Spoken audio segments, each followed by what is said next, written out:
I was not going to make this video.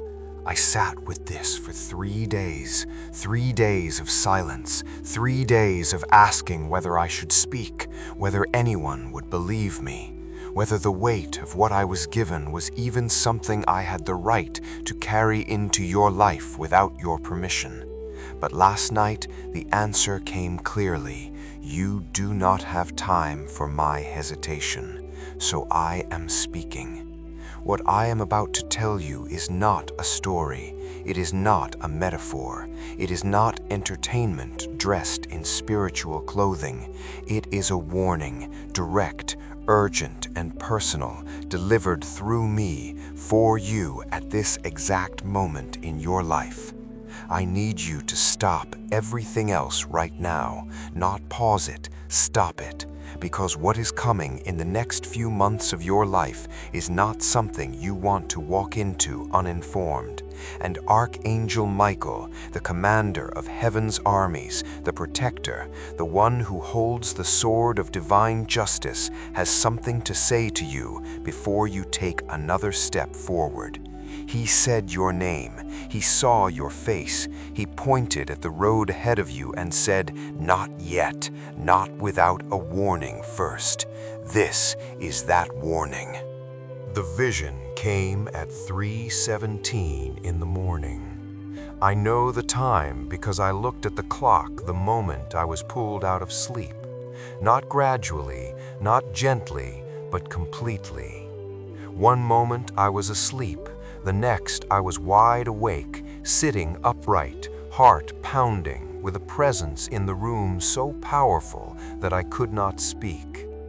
The room was dark, but there was light, not coming from any source I could identify, just present, the way light exists in a dream, except I was not dreaming. I was more awake than I had been in months. And then I saw the road. It stretched out ahead, a path, a timeline, a sequence of events unfolding like a map being unrolled in slow motion. And I understood immediately that I was looking at someone's future, not mine, someone else's. And as I looked, a name, not spoken out loud, but impressed into me the way a seal is pressed into wax, made it clear whose future I was seeing. I was seeing yours. The road ahead looked normal at first, familiar. There were the ordinary markers of a life continuing forward, days passing, decisions being made, conversations happening. But then I saw what was underneath the surface of those ordinary things, and that is when I understood why Michael had come. There is a trap ahead of you, not a dramatic, obvious trap, not something you would immediately recognize as dangerous. It is disguised, it is patient, it has been constructed carefully, deliberately over a period of time by forces that have been watching your life and calculating where you are most likely to be vulnerable.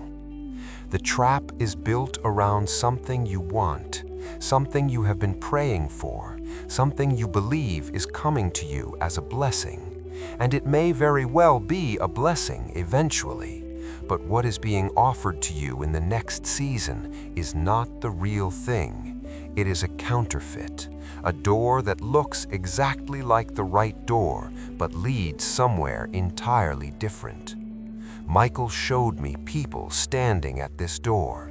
He showed me how convincing it looks, how right it feels. He showed me what is on the other side, and it is not what the outside promises. And he said, "Warn them. Tell them to wait. Tell them to look closer. Tell them that what they are about to reach for is not yet what it appears to be." I need to be honest with you about something that most spiritual content will not say out loud. There is an active strategy being run against your life right now. Not a vague general opposition, a specific, targeted plan.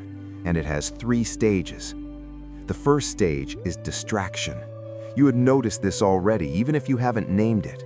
A strange inability to focus on the things that matter most to you. a pull toward busyness that keeps you occupied without moving you forward. Noise, constant, low-grade noise that makes deep thinking feel almost impossible. This is not accidental. Distraction is the first weapon because a distracted person cannot hear the warnings being sent to them. A distracted person walks right past the signs. The second stage is discouragement, and this one is more sophisticated. It does not always come as obvious despair. Sometimes it comes as a slow, quiet erosion of confidence, a series of small disappointments stacked so closely together that you begin to wonder, not dramatically, not in crisis, just quietly, whether your faith has been misplaced, whether the things you believed about your life were ever really true, whether you have been fooling yourself. This erosion is designed to make you lower your guard. A discouraged person does not fight back. A discouraged person accepts less than what they are worth. A discouraged person walks through the counterfeit door because they have stopped believing they deserve to wait for the real one. The third stage is the counterfeit offer. This is the trap Michael showed me. It will arrive dressed as exactly what you have been praying for. It will feel like relief after a long wait. It will carry all the right words, the right appearances, the right timing, or what feels like right timing to someone who is tired of waiting. But there will be a signal, a small, quiet signal, not loud, not dramatic, that something is not right. A feeling in your gut that you cannot explain, a hesitation that seems irrational, a question that forms in your spirit even as your mind is already saying yes. That signal is Michael's sword moving. That is divine protection activating. That feeling is not your fear. That feeling is your warning. Do not ignore it. Michael showed me what happens to the people who override that signal because they are tired of waiting. He showed me the cost, and I am asking you, I am begging you with every ounce of sincerity I have, listen to the hesitation. Honor the quiet voice that says, wait. Trust the warning even when everything visible is telling you to move. The trap Michael showed me is not something you will walk into alone. There will be people involved. And I need to speak to you about the human element of what is coming, because the spiritual and the relational are never fully separate. There is someone in your life, or someone about to enter your life, who is not who they appear to be. I want to be very careful here, because I am not telling you to become paranoid, to view everyone with suspicion, to pull back from all connection. That is not the message.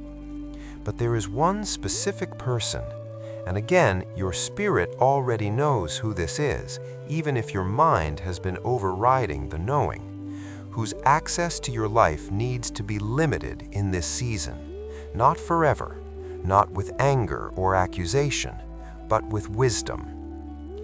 This person says the right things.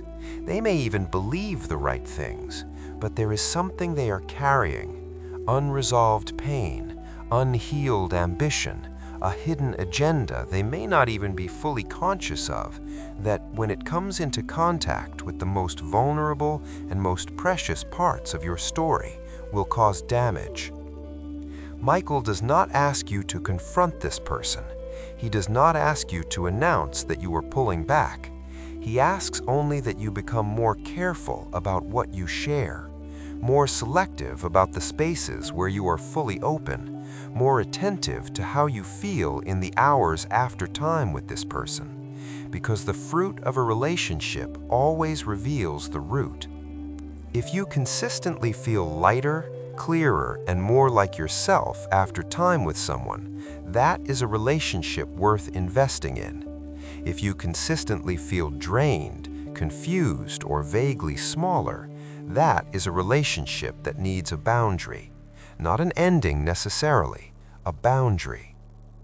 On the other side of this, Michael showed me allies, real ones, people of integrity, people of genuine faith, people whose loyalty is not conditional on your performance or your success. Some of them are already in your life, perhaps underutilized. Some of them are coming. The discernment to know the difference between the counterfeit relationships and the real ones is available to you right now. You do not need special revelation. You need only to stop overriding what you already feel. Want to talk about the sword? Michael's sword is not a symbol of violence. In the spiritual tradition, Michael's sword is a symbol of truth, of clarity, of the severing of what is false from what is real. When Michael lifts his sword, it does not destroy what is good, it destroys what is counterfeit. It cuts through confusion. It separates the genuine from the imitation with a precision that no human wisdom can match. And Michael's sword is active in your life right now. This is why some things have been falling away recently. Relationships that seemed stable, opportunities that seemed certain, plans that seemed solid. You may have experienced these as losses, and in the natural they looked like losses. But in the spiritual, Michael's sword was moving, cutting away what would have cost you more in the long run than it was worth in the short term. The sword does not ask permission. It does not explain itself in the moment. It moves with the authority of the one who carries it, and it is always, always an act of love, even when it feels like loss. What is left after the sword moves is what is real. What remains in your life after this season of cutting is what is truly yours. The relationships that survived, the convictions that held, the faith that refused to be shaken loose, the sense of purpose that nothing could sever. And here is what Michael wants you to understand about what comes next. The sword is not finished. There are still things in your path that do not belong there. Things that look like blessings but will function as anchors. Things that feel like progress but will pull you off course. Michael is not done clearing the road. Let him work. Do not grab back what the sword cuts away. Do not mourn the counterfeit so loudly that you miss the genuine when it arrives. Trust the process of clearing, even when the clearing is uncomfortable, because on the other side of every cut Michael makes is space, holy, prepared, purified space for something real to take root. After everything I just told you, the warning, the trap, the counterfeit, the sword, I need you to hear this clearly. Michael did not come with bad news. A warning is not bad news. A warning is an act of protection. A warning is someone who loves you enough to tell you the truth before it costs you something you cannot afford to lose. And after the warning, Michael showed me what is actually coming for you, what is waiting on the other side of this season of discernment. There is a genuine open door ahead, not the counterfeit one, the real one. And the difference between them, when you see it, will be unmistakable. The real door will not come with pressure. It will not create anxiety or urgency or a fear of missing out if you pause to pray about it. The real door will carry a peace that is almost shocking, a stillness in your spirit that says, yes, this is it, without your mind having to argue your heart into agreement. The real provision is coming, not as a trickle, but as a tide. Resources that are genuinely aligned with your purpose, not just temporarily satisfying. Relationships that multiply your strength rather than divide your attention. Health, physical and emotional, returning to parts of you that have been depleted longer than you have admitted. And the purpose you have been carrying in your heart, the thing you know you are supposed to be doing with your life, the contribution that keeps rising in you no matter how many times you push it back down, that is about to find its proper season. The preparation is nearly complete. The platform is being built. The audience for your story, for your testimony, for your gift, for whatever it is that God placed in you specifically, is being assembled. Michael did not come to frighten you. He came because what is coming for you is worth protecting. You do not send the commander of heaven's armies to guard something ordinary. Before I go, I want to give you Michael's final word. Not my interpretation of it, not a softened version, exactly as I received it. He said, stand firm. Not stand still, stand firm. There is a difference. Standing still is passivity, waiting without intention, hoping without action. Standing firm is an active choice. It is planting your feet on what you know is true when everything around you is designed to make you doubt it. It is holding your position when the counterfeit offer is at its most attractive. It is choosing the real over the comfortable, the genuine over the immediate, even when the wait feels unreasonable. Stand firm in your discernment. When the signal comes that something is not right, honor it. Do not override it because you are tired. Do not dismiss it because you cannot explain it rationally.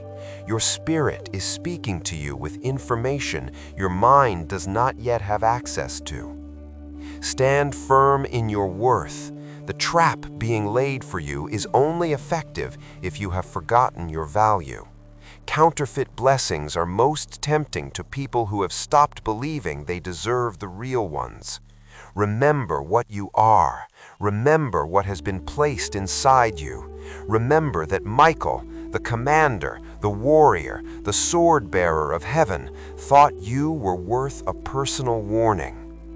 Stand firm in your faith, not in the performance of faith, not in the words and the rituals disconnected from actual trust, but in the real thing, the daily, quiet, stubborn decision to believe that the God who created you has not forgotten the details of your story. The danger ahead is real. Michael would not have come if it were not, but so is the protection. So is the sword, so is the army assembled around your life in the dimensions you cannot see. You are not alone in this. You have never been alone in this. Walk carefully, walk wisely, and when you feel that hesitation, when the still small warning rises in your spirit, stop, listen, trust it. That is Michael's sword moving for you. Heaven is watching, heaven is fighting, and heaven has already declared the outcome. You win.